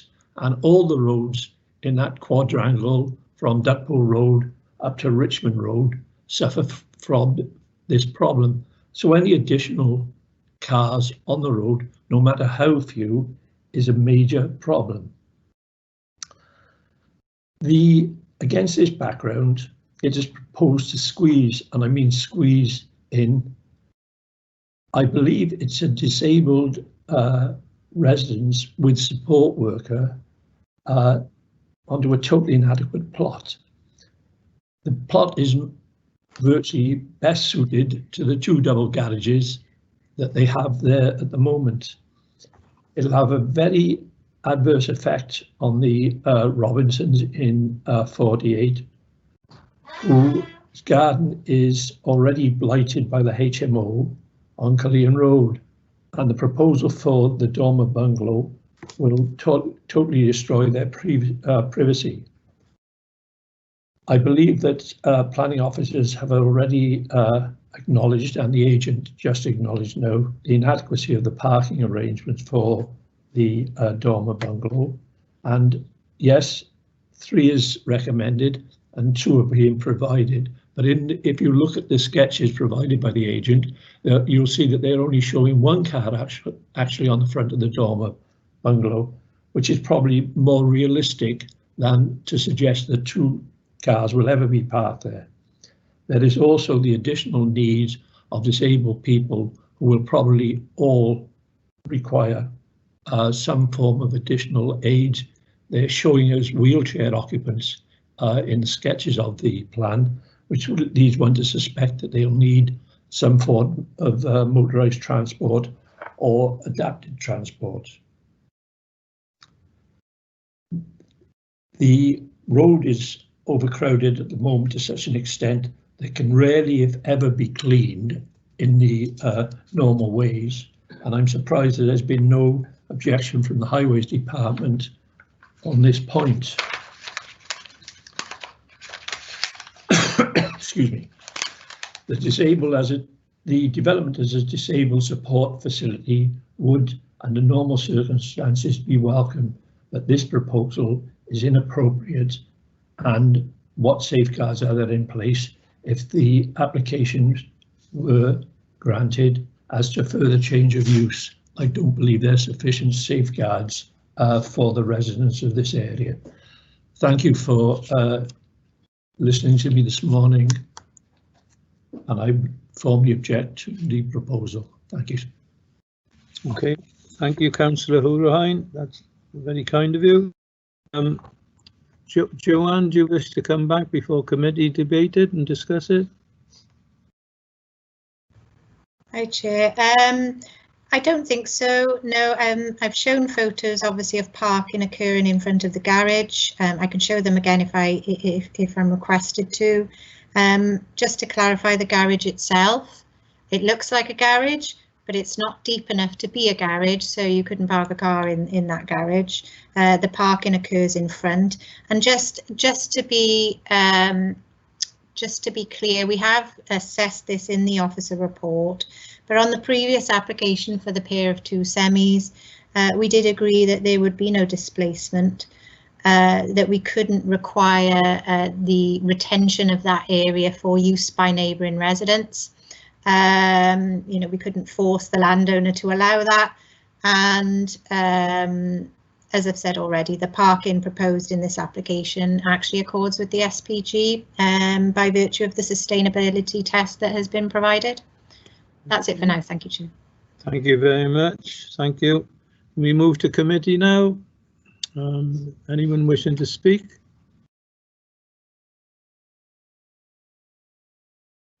All quiet on the Western Front. Councillor Berry. Yes, thank you, Chair. I know that area and that road very well. And I'm absolutely, when I saw this, I was absolutely amazed that anybody could put anything there that would resemble something that could be used sensibly.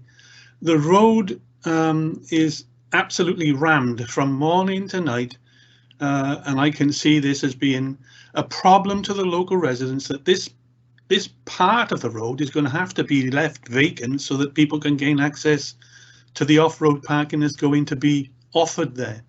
I can't justify putting any more pressure on the local residents than is currently there at this point in time. Thank you. Okay, thank you very much, Councillor Berry. Councillor Jason Jordan. Yeah, thanks, Chair. Just a quick one. How many bedrooms is this bungalow? Is it 1 or 2 bedroom bungalow? And then was it right said it was be 2 parking spaces on the outside the property as well?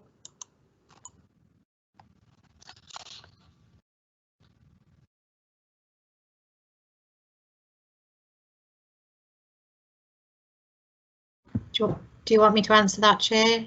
Yes, if you wish, yes. Sorry, okay. Would you like me to show you the photo again of the parking outside the front of the unit? Yes, please. Yeah. Yeah. Okay. Just let me know when this is visible to you. Can you see that? Yes. Yeah. Okay, so that you can tell is a photo taken from Google. You've got the arrows on it, but you know that's just showing two cars parked outside.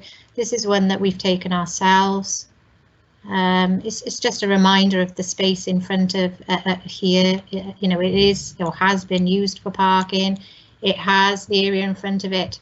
I think people are naturally inclined to keep it clear and not park there because they think they are garages in use. The size of the unit, I believe, oops, sorry, I've gone off, is 3 bedroom. So on that basis, the SPG requires 3 spaces. But if they can show that the site is located in a sustainable location, and again, I've shown you on the aerial photo, etc. This is Cullion Road, District Centre. I'm not sure we could get much closer. It's actually showing us a bus stop right here. They've scored sufficient points to allow the off-road parking to be reduced in accordance with the SPG to 2 spaces. And as the public speaker mentioned, on the previous appeal for the 2 semi-detached units, they only provided 1 space per unit, and the inspector didn't feel that that was a problem then. So I'm not sure if that answers things or not, but let me know if not. Yeah. Also, it didn't say it's supposed to be intruding the view of somebody's house, but looking at 48, it just seems like it's all concrete wall, you know, on the one side, so there's no overlooking on a garden, is it at all? Number 48 has a blank elevation to the site. There is no privacy issues in that respect for number 48. The issue in terms of overlooking was to number 130 Cullion Road. Well, it wasn't overlooking, it was overbearing impact generally in an unneighbourly form of development. But as I mentioned, we've gone from 2-storey units to 1-storey unit, and those windows that were very close to the common boundary have now been removed. So, yeah, hopefully that answers. Okay, thank you. Great, thanks. Okay, thank you, Councillor. Councillor Trevor Watkins. Thank you, Chair. It's following on from what Jason has just mentioned about the windows, the 2 windows. Can I ask the officer, have they been removed totally and bricked up? If so, can they in the future open them back up for any particular reason? Do they have to have permission? Thank you. Thank you. Okay, Chair. These are the windows at the back of number 130. Members may want the speaker's confirmation of this, but as far as we're concerned, those windows have been blocked up. It's a permanent arrangement. But as Councillor Watkins mentioned, if they decided at some point in the future they wanted to reintroduce those windows, I'm entirely unconvinced they would need our consent to do so. So they could potentially do it, although I'm not sure why they would want to do it. Could that be put part of the conditions, Joanne? No, Councillor, because it relates to land outside the application site.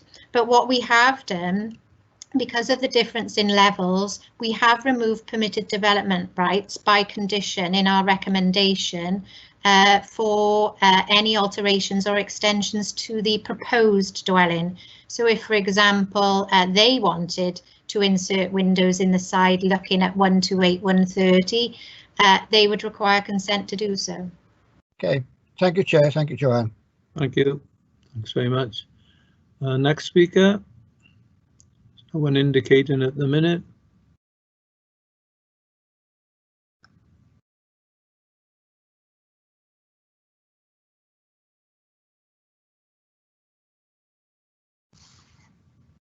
Councillor Richard White, thank you. Thank you, Chair. Joanne mentioned that the garages were too small to take cars, but looking at the roof plan, they look to be big enough to take a small car. So as far as parking goes, in effect, in theory, 4 parking spaces are being taken away and only 2 re-provided, which seems to be a little bit of an imbalance. I know that's just something technical, but it might affect the street scene. My feeling on this is that, particularly looking at the plans and the elevations, is trying to put a quart into a pint pot, and I think this would be detrimental for residents of the existing of the proposed building now and in the future when it may change hands. Thank you, Chair. Thank you, Councillor White. Any other committee member?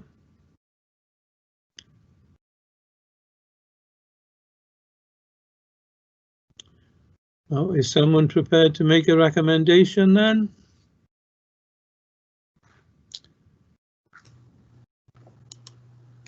Yes, Chair. Yes. I recommend that we do not pass this application. Right. So, well, to be precise, the recommendation from the officers is that it be granted with conditions, and you say no. Correct. Okay. Chair, we would need some reasons for that. Right. The reasons are, I know the area very well, okay? It borders on my particular ward as well. And I cannot see how this would be a sensible addition to the space that would be needed to gain access to the plot. I really can't see it. It's showing 2 cars. I can't see it, not with the turning angle, the narrowness of the road, and the vehicles parked opposite as well. It's a recipe for disaster.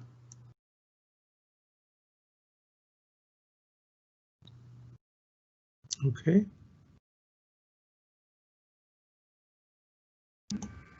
Then we need a seconder for the... Yes, we need a seconder for the proposal. Would this not be granted? Happy to second, Chairman. Councillor Ferris. Okay. Neil, could we move to the voting situation, please? Thank you. Thanks, Chair. Councillor White, please. Chair, what are we voting for? The refusal or the approval, the officer's recommendation? The proposal was that we reject the officer's recommendation, I suppose. That's the way I've seen it, but perhaps we could get legal clarification on that. Yes, the proposal was to refuse the application. Thank you. Okay, so back to you, Neil. Thanks very much, Chair. Councillor White, please. I agree with the refusal. Thank you. Councillor Jordan. Against. Thank you. Councillor Clark. Against. Thank you. Councillor Berry? I agree with the refusal. Thank you. Councillor Holyoke? Against. Thank you. Councillor Townsend? No, she's. Oh, sorry, Councillor Townsend can't vote, sorry. Councillor Ferris? Against. Thank you. Councillor Watkins? Against. Thank you. Councillor Guy?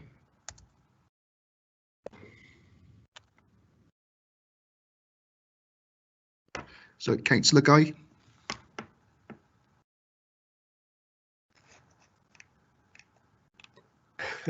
Didn't have my mic on. Against. Thank you. And yourself, please, Chair. Against.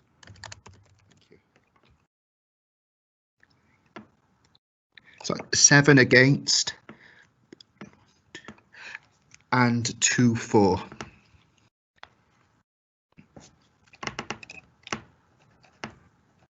Could you check that, Neil? Sorry, or recalibrated, or whatever the expression is. Yeah, there's been 7 votes for against and 2 for the refusal. Hey. Okay. That complies with my records, Chair. Yes. So I've got 4 refusing the application, Councillors White and Councillors Berry. Yes. And for not refusing the application, Councillors Jordan, Clark, Holyoke, Ferris, Watkins, Guy and Richards. Yes. Wait a minute. And Councillor Townsend can't vote because it's on a board. Yes. She showed an interest. Pardon me, Chairman, I'm a bit confused here.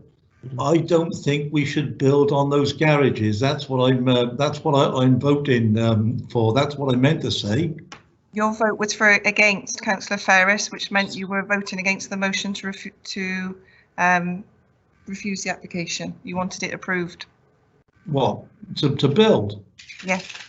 No, I didn't want that. I don't think we should build there due to the. Sorry, I'm confused. I'm sorry. I don't think we should develop that site. That's what I'm saying. Well. Through the chair, I am the chair. We've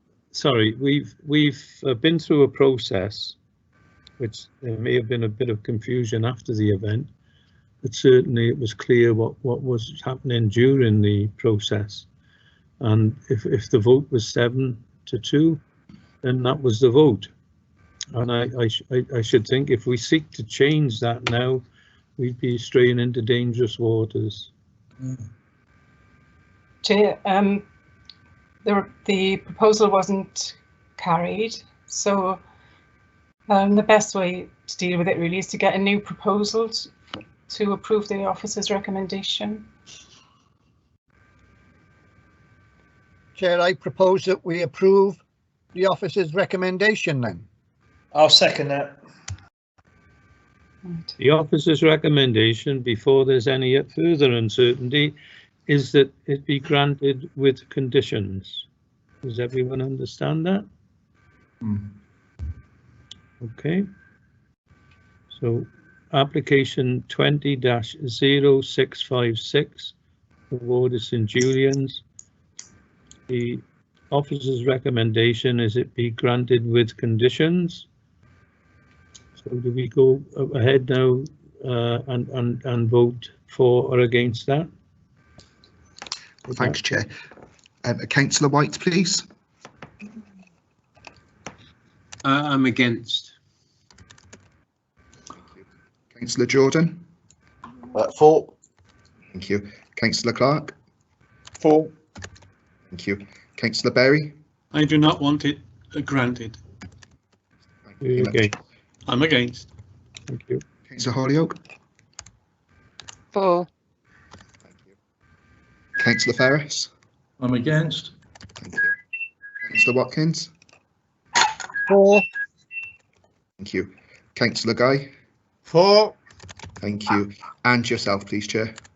4. Thank you. So that's 6 for and 3 against. Yeah, okay. I think, does everyone on the committee agree with that call this time? Great. 6 votes to 3 for the officer's recommendation, which Yes, is I agree. granted with conditions. Okay. Okay, thank you very much. You could then move to the next item on your agenda, which is on page 32 of the paperwork. It's application number 20-0798. The site is St Omer Lodge Road, Cullion. The ward is Cullion. Ward members, councillors Gail Giles, Joan Watkins and Jason Hughes. There are no public speakers, no ward members speaking, and the presenting officer is once again Joanne Davidson. Thank you, Joanne. Thank you, Chair. Sharing my screen again for you. Yeah. Okay. This is the application then, 20-0798. It's a householder application for the work set out on that slide. Ordinarily, as you know, members, we would deal with this type of application under delegated powers. However, a member of the planning team has an interest in this application, and therefore we've put it to committee to determine it. The application is for a house on Lodge Road in the Cullion ward. The site is hatched in blue. It's a detached dwelling.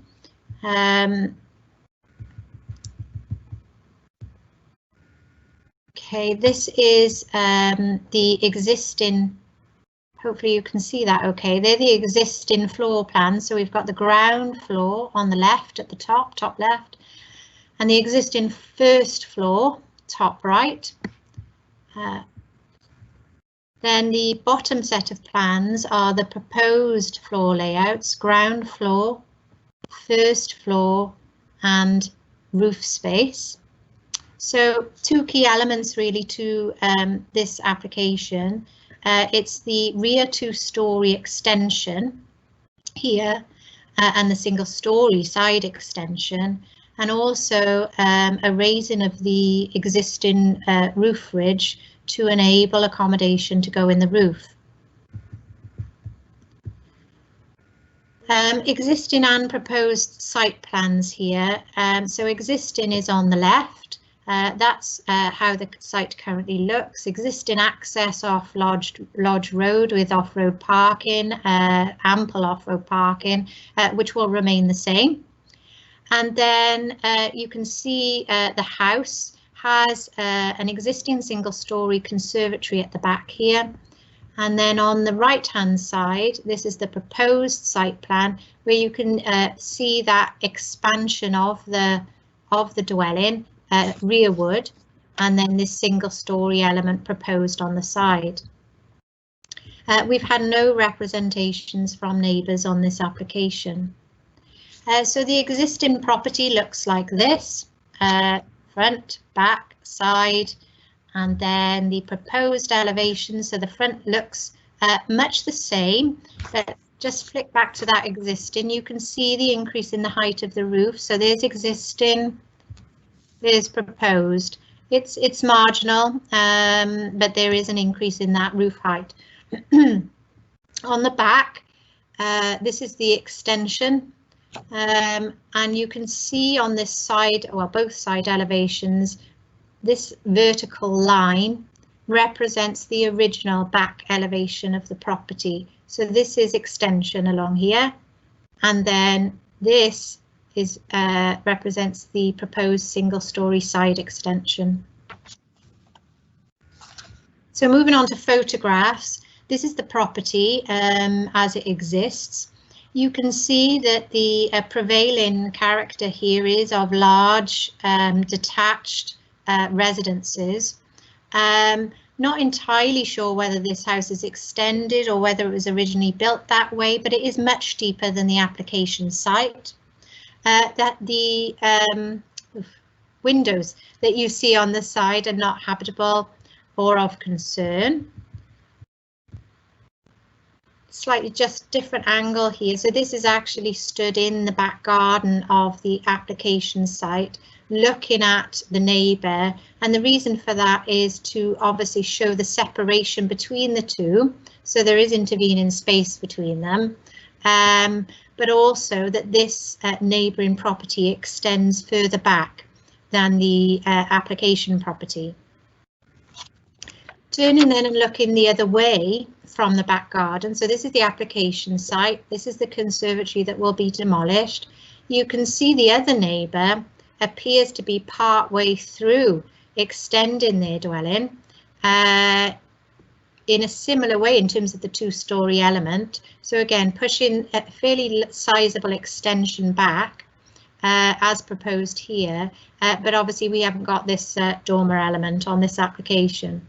But those photos are really to show that by extending further back in this way, bearing in mind the separation between the site and the neighbouring units and the fact that both units extend further back than the application property anyway, there is no adverse impact on those neighbours, and as I say, no representations have been received from either neighbour. Consequently, Chair, we're of the view that the increased height of the roof, the rear two-storey extension and the single-storey extension are all acceptable and should be granted subject to conditions. Okay, thank you, Joanne. Committee, you've heard the presentation. Anyone wish to speak?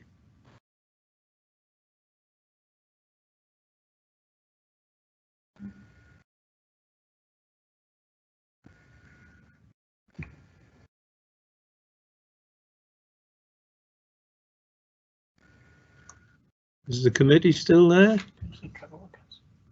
Oh, Councillor Trevor Watkins, thank you. And then Councillor Tracy Olio. Yeah, thank you, Chair. Read through all the information, got no problem, but I've noticed that there is no 106 agreement for either highways or education or anything else. Is there any reason for that? I noticed the Highways Department have no objection, but nothing else seems to have come up. Thank you. Thank you. Could I move to Councillor Holyoke, and perhaps Joanne could come back in at the end? Yeah, Chair, it was just for me to say I'm happy to support this motion. Is that a proposal? Yeah. It is, Chair. Yeah. Yeah. Is anyone prepared to second that? Chair, I'm happy to second it. Thank you. Councillor Richard White, do you wish to speak? Yes. Yeah, I was going to second it, Chair, but because looking at the plan, this seems to be the only house in that street which has not been extended, because it's a lot smaller than its neighbours, and I think probably be a good addition to the property. Thank you. Okay, thank you, Councillor White. Joanne, do you wish to reply to the earlier point? I can do, Chair. Yeah, we wouldn't seek contributions on a householder application.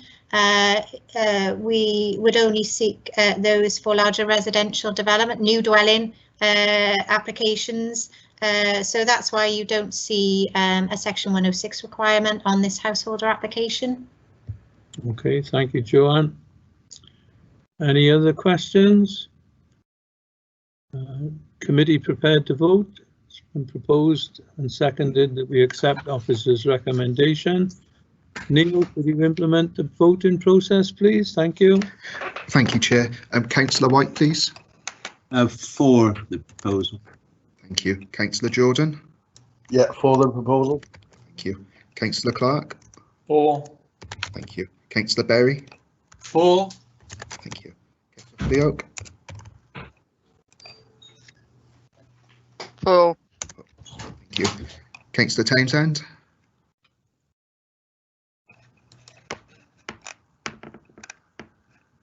So, Councillor Townsend, please.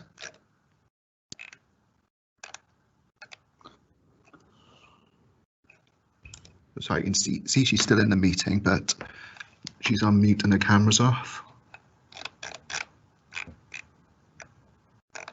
I come back to Councillor Townsend. Councillor Ferris, please. For the proposal. Thank you. Councillor Watkins. For.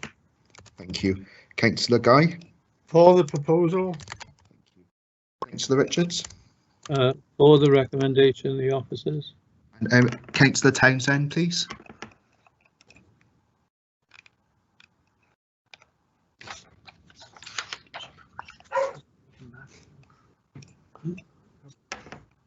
No. Sorry, Chair, not getting no response for Councillor Townsend. Yeah. Oh. Sorry, Councillor Townsend. Yeah. I've only just rejoined the meeting because nobody told me to come back in. Oh. So I can't vote on this. I'm sorry. Okay, thank you. Everyone's for the application, Chair. Okay, thank you very much. Thank you very much, Councillor Townsend. There's item 5 on the agenda now is the appeal decisions, which is the last page of your paperwork. And they're there really for you to note. One thing that causes me concern, I apologise to the officers for not raising this at the briefing, but again, houses of multiple occupation, there are 2 appeals there, again, which the inspectors found against us. And I think at some time in the immediate future, perhaps the full planning committee should have a training session to look at the question of HMOs and the process, and because we seem to be at odds with the Welsh Assembly Government inspectors on this, and I know lots of members have got concerns about HMOs. Perhaps we could put it down for a training session sometime in the future. Committee agree with that? Yeah. Yeah, I agree with that, Chair. Perhaps we can have somebody from Welsh Inspectorate to come along as well to give their reasons. I doubt it very much, Councillor Watkins, but give them the opportunity, Chair. Give them the opportunity. Yes, Yeah. Tracy's Sorry. Sorry. Good idea. Brilliant idea, Mr. Chairman. Just to confirm, Chair, we should have had a training session with the Chief Planning Inspector from the Welsh Inspectorate, but obviously with the situation with the COVID-19, that's been delayed. So we have put a provisional date in for December. Obviously at the time hoping that we might be back to meetings in the chamber. But if that's not the case, then we could ask him if he's willing to do that virtually, and we'll try and arrange a session then before committee. Otherwise, we'll just need to keep pushing that date back if he wants to do it in person. So it is on the horizon. It's just events have overtaken us. But yes, we definitely need that session with the Chief Planning Inspector. Thank you. All right, committee agree then. Okay, thank you, Tracy. Chair, I don't know if we've noticed what you were talking about there. It didn't even come to committee either. It was done by an officer's recommendation anyway to refuse, and the appeal was allowed. And if you notice, it's the same applicant on both properties as well, and HMO properties as well. Well spotted, Councillor Jordan. We did add another item on the agenda, item 6, the new local development plan. Lindsay Christian. So don't log off, please. And is Lindsay ready now to proceed? Yes. I am indeed. Are we stopping recording now and ending committee? Yeah, we need to stop live. This isn't part of the formal planning committee, Chair. I beg your pardon? This isn't part of the formal planning committee. It's a bit of a training session again, so we need to stop live broadcast. Yes, and I don't. Who does that? That's Neil. Neil.